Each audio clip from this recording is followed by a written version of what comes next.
शक्ती कायदा लागू करावा, माजी गृहमंत्री अनिल देशमुखांची मागणी। शक्ती कायदा 4.5 वर्षांपासून केंद्र सरकारकडे मंजुरीसाठी प्रलंबित।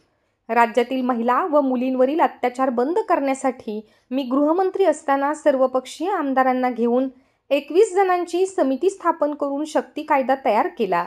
महिला मुलींवर अत्याचार करणाऱ्याला फाशीची शिक्षा झाली पाहिजे, यासाठी आम्ही विधानसभा विधान परिषद दोन्ही सभागृहात शक्ती कायदा मंजूर करून घेतला।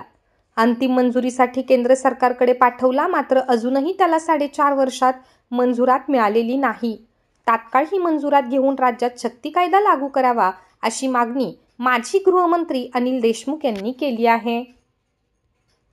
महाराष्ट्रामध्ये ज्या मोठ्या प्रमाणात महिलांवर जे अत्याचार होतात, मुलींवर जे अत्याचार होतात आणि त्याच्यामुळे हे अत्याचार जे होतात ते अत्याचार कमी झाले पाहिजे, बंद झाले पाहिजे, म्हणून मी महाराष्ट्र राज्याचा गृहमंत्री असताना सर्वपक्षीय आमदारची एक मी कमिटी केली। त्यामध्ये काँग्रेसचे, राष्ट्रवादी, शिवसेना, BJP असे सर्व आमदारांची एक कमिटी करून 21 आमदारांची कमिटी करून आम्ही सविस्तर त्यामध्ये तज्ज्ञ लोकांना घेऊन एक कायदा त्यानिमित्तानं आम्ही तयार केला, शक्ती कायदा, की ज्या कायद्याच्या माध्यमातून जो कोणी महिलांवर किंवा मुलींवर अत्याचार करेल त्याला फाशीची शिक्षा झाली पाहिजे, जेणेकरून अशा प्रकारचे सर्व प्रकार कमी होतील किंवा बंद होतील।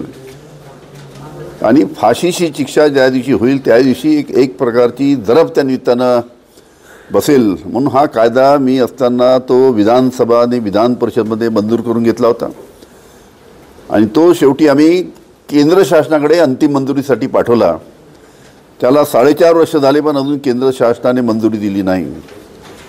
मी विधानसभेमध्ये सुद्धा हा प्रश्न उपस्थित करून त्यावेळेस गृहमंत्र्यांना सांगितलं होतं की हा लवकरात लवकर तुम्ही कायदा केंद्राकडनं मंजूर करून घ्या। त्यावेळेस गृहमंत्र्यांनी त्यावेळेस सांगितलं की त्यामध्ये काही तांत्रिक त्रुटी आहेत। तर मी परत गृहमंत्र्यांना विनंती करतो देवेंद्र फडणवीसला की त्यांनी ज्या काही शक्ती कायद्यामध्ये तांत्रिक त्रुटी असतील तज्ज्ञ मंडळीशी चर्चा करून त्यामध्ये काही थोडी दुरुस्ती करून तो कायदा लवकरात लवकर महाराष्ट्रामध्ये लागू करावा, जेणेकरून अशा पद्धतीनं महिलांवर अत्याचार करणाऱ्या आरोपीला त्याला फाशी देता आली पाहिजे।